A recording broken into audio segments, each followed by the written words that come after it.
하나님 감사합니다. 출애굽기 9장의 말씀, 오늘의 말씀입니다. 재앙이 연속되고 있죠. 그러나 그 재앙엔 다 뜻이 있고 의미가 있다, 그렇게 말씀을 드렸습니다. 첫 번째는 재앙이 바로의 마음을 오히려 완악하게 하였다고 하는 것. 그것이 무슨 말인가? 바로의 마음만 완악하게 된 것이 아니라 바로의 마음이 완악하고 강팍하여질 때 이스라엘 백성들의 공동체가 더 견고해지는 여정인 것을 이 말씀을 통해 드러나게 되어지고, 오히려 바로의 마음이 강팍하게 지름에 따라서 하나님이 얼마나 권능이 있는 분인가를 드러내는 여정이 계속되고 있음을 우리가 성경을 통하여 발견하게 되어집니다. 또 재앙이 아주 점진적이죠. 처음에는 강물을 피로 바꾸는 그런 것, 사람과는 별로 상관없는 물고기만 죽는 일들로 시작이 되어졌는데, 오늘의 이야기 속에 가축이 죽는, 사람과 함께 가축이 죽는, 그 가축이 죽는 것은 사람의 소유이기 때문에 가축이 죽는 것은 가축만 죽는 것으로 여겨지지 아니하고 내 것이 빼앗겨지는 그런 아픔이 함께 반영되고 있다는 것을 알게 되어집니다. 그리고 재앙은 조금 더 심한 상태로 나아가게 되죠. 그 다음 얘기 속에서는 재앙은 그저 기사와 이적이, 어떤 기사와 이적이 있느냐고 하는 문제가 아니라 애굽 사람들의 생활에 영향을 주던 신들과의 싸움이라고 하는 것을 우리가 말씀을 드렸습니다.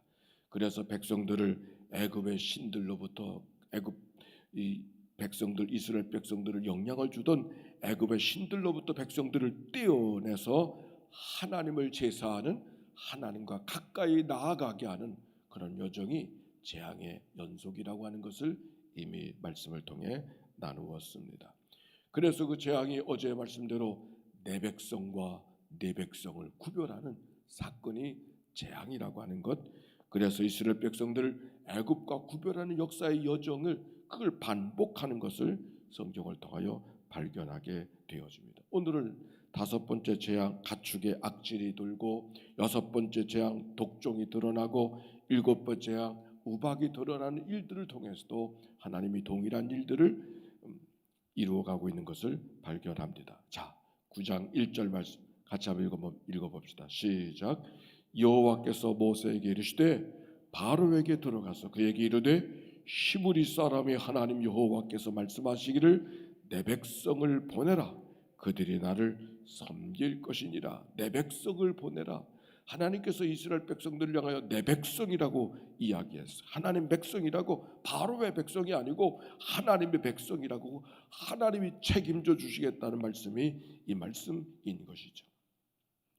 베드로전서 2장 9절에 보니까 이는 내 택한 족속이요 왕 같은 제사장이요 거룩한 나라요 그의 소유된 백성이니, 하나님의 소유된 백성이라고 하는 말씀은 하나님의 것이라는 말씀으로 뿐만 아니라 하나님이 책임져 주시는 의미가 그 속에 담겨 있는 것입니다.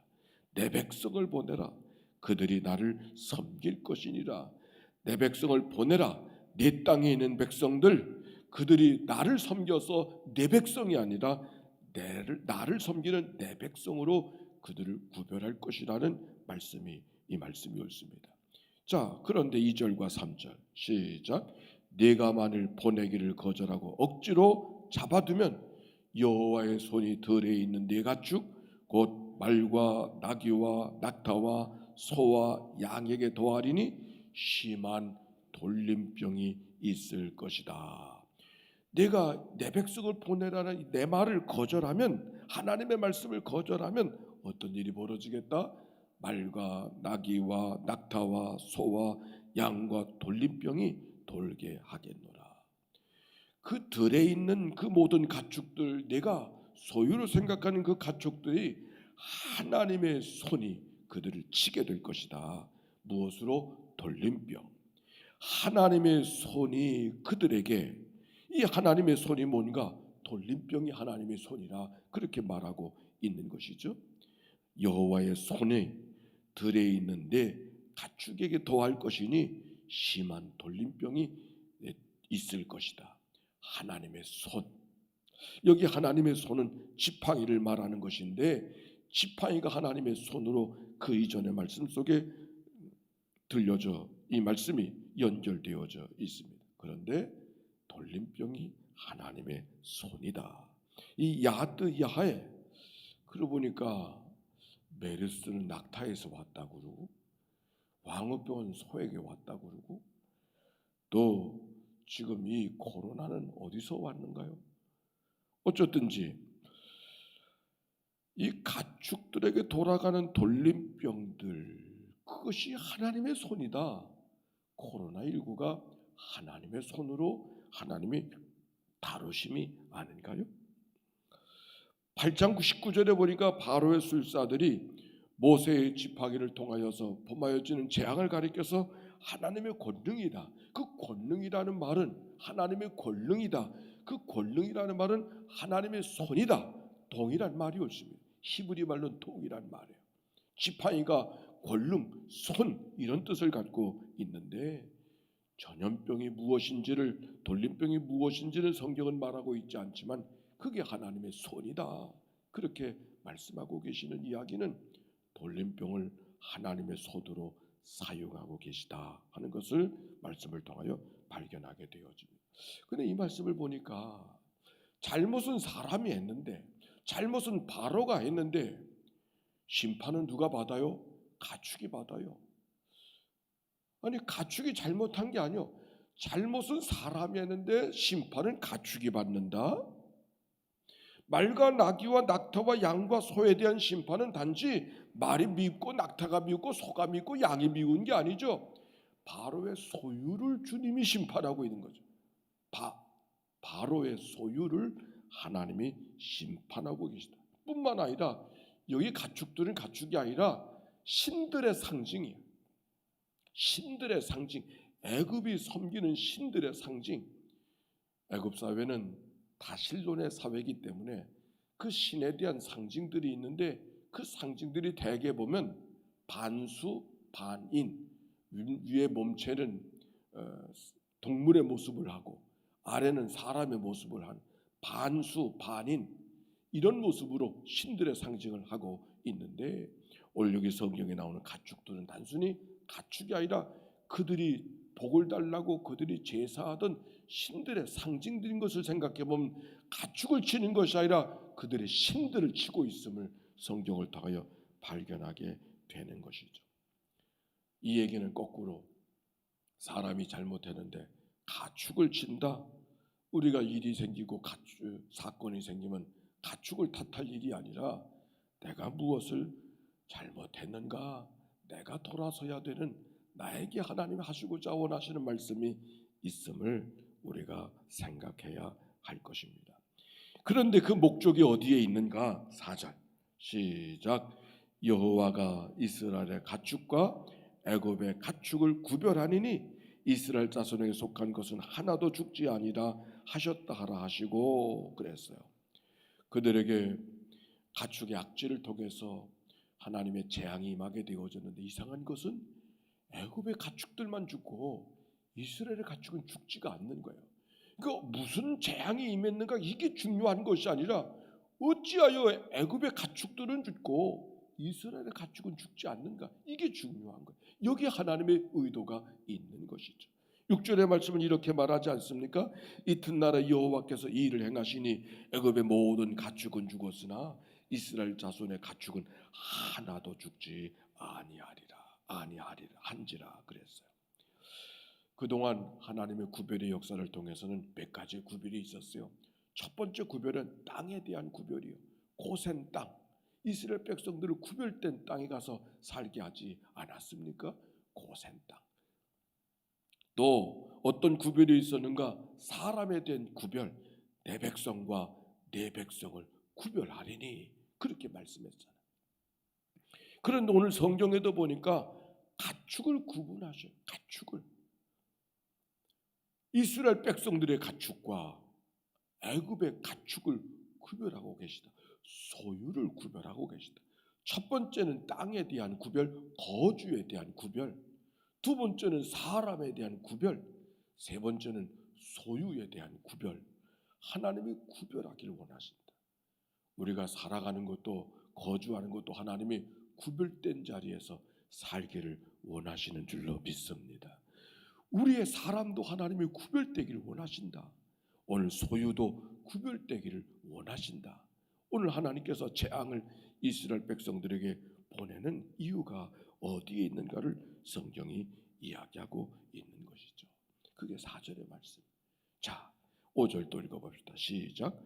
여호와께서 기한을 정하여 이르시되 여호와가 내일 이 땅에서 이 일을 행하리라 하시더니, 예수님께서 마지막 때를 보여달라고 이야기하니까 마지막 날 때와 기한은 아버지의 손에 있다, 그렇게 말씀하셨는데, 전도서 3장 1절에도 보니까 범사의 기한이 있고 천하만사가 다 때가 있다, 그 얘기는 하나님의 손에 때와 기한이 있다 그렇게 말씀하셨는데, 여기 성경에도 보니까 기한은 누가 정한다? 하나님이 정하신다 그렇게 말씀했어요. 그런데 하나님이 기한을 정해서 하루 동안만 재앙이 임하였다고 하는 그 얘기 속에 하나님의 절제, 하나님의 심판이 사람이 미워서 아주 다 그들을 해를 끼치는 그런 재앙이 아니라 기한이 정해진 재앙, 하나님의 절제가 느껴져요. 부모가 자식을 대한 매라도 절제가 있을 때는 사랑이지만 부모가 자녀를 향한 매라도 절제가 없으면 폭력이 되는 것이죠. 하나님의 재앙에 절제가 있었다. 이거는 미워서 하는 것이 아니라 사랑에 매인 것을, 하나님의 의도가 담겨져 있음을 이 말씀을 통해 발견하게 되어져요. 그래서 내일 이 땅에서 이 일을 행할 것이 오늘이 아니고 내일이다. 왜 오늘의 하나님의 재앙이 오늘이 아니고 당장 오늘이 아니고 당장 지금이 아니고 왜 내일일까? 오늘은 뭔가? 오늘은 회개하라고. 오늘은 회개하라. 재앙의 뜻이 무엇인지를 알아들었으면 재앙이 오기 전에, 내일 재앙이 오기 전에 오늘 돌이켜야 될 것을 돌이키라고. 그래서 오늘이 아니고 내일 재앙이 임할 것이다, 그렇게 말씀하고 있는 것이죠. 무엇을 돌이켜야 될 건가? 7절 시작. 바로가 사람을 보내어 본즉 이스라엘의 가축은 하나도 죽지 아니하였더라. 그러나 바로의 마음이 완강하여 백성을 보내지 아니하였더라. 이스라엘 백성들의 가축은 하나도 죽지 않았어요.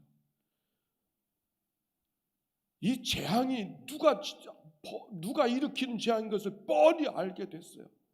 그런데 이상한 것은 바로가 마음이 완강해져서 알면서도 행하지 않는 거예요. 모르기 때문에 그런 게 아니에요. 하나님을 모르는 게 아니에요.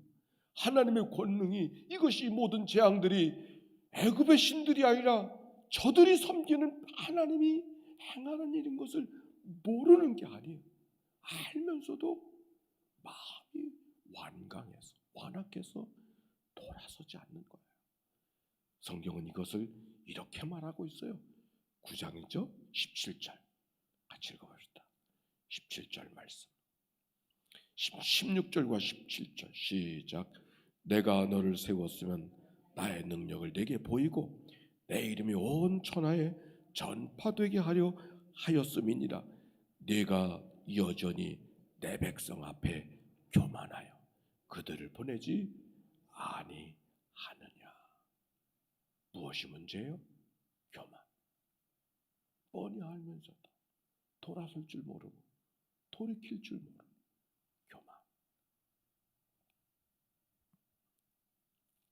하나님의 말씀을 소홀히 여기고 하나님의 말씀을 우리 마음속에 담지 않고 내 생각대로, 내 관습대로, 해오던 대로, 습관대로 살아가는 그런 일들, 그게 교만이라고 그렇게 말씀하고 계십니다. 왜 재앙이 오늘이 아니고 내일입니까? 오늘 그것을 알아들은 우리가 하나님 앞에 돌아설 하나님의 찬스가 오늘 우리에게 주어진 날이 오늘인 것이죠. 질문입니다.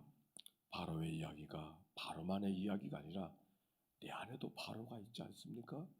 그 바로가 내 안에 자리를 잡고 꽈리를 틀고 앉아서 원하는 대로 원치 않은 일을 행하는 일들이 우리 가운데 있지 않습니까? 그것이 무엇인가를 기억하고 하나님 앞에 회개하며 돌아서는 그런 시간, 이 아침에 묻는 질문입니다.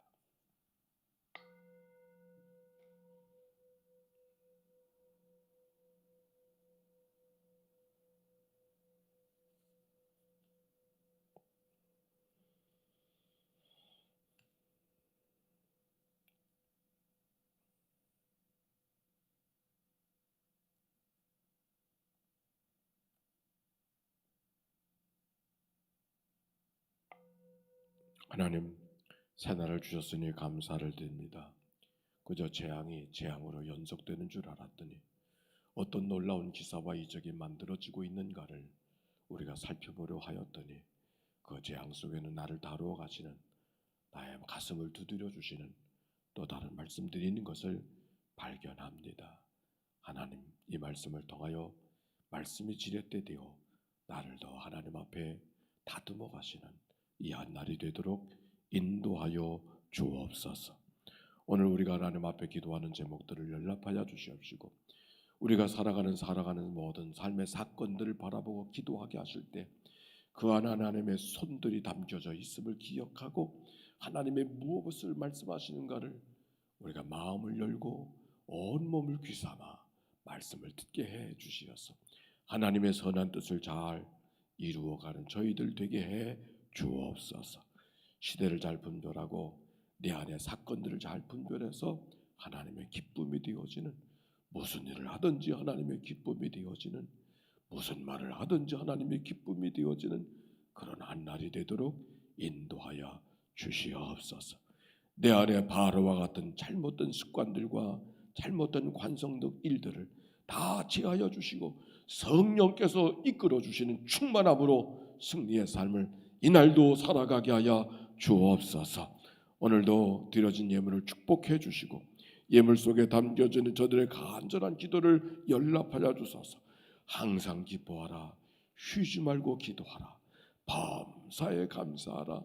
하나님, 우리를 향한 그 주님의 뜻을 이루어드리는 우리의 가정, 우리의 교회, 우리의 삶이 되게 하여 주옵소서. 병상에서 이 아침을 맞이한 모든 식구들에게 평강과 위로와 소망과 치유와 회복의 역사가 임하게 하여 주옵소서. 오늘 공사 마지막 날 축복해 주시고 하나님의 좋은 은혜가 있도록 인도해 주옵소서. 예수님의 이름으로 기도하옵나이다. 아멘. 이제는 성부, 성자, 성령 삼일체 하나님의 크신 은혜와 사랑과 역사가 이제와 같이 영원히 함께해 주시기를 축원하옵나이다. 아멘. 기도하며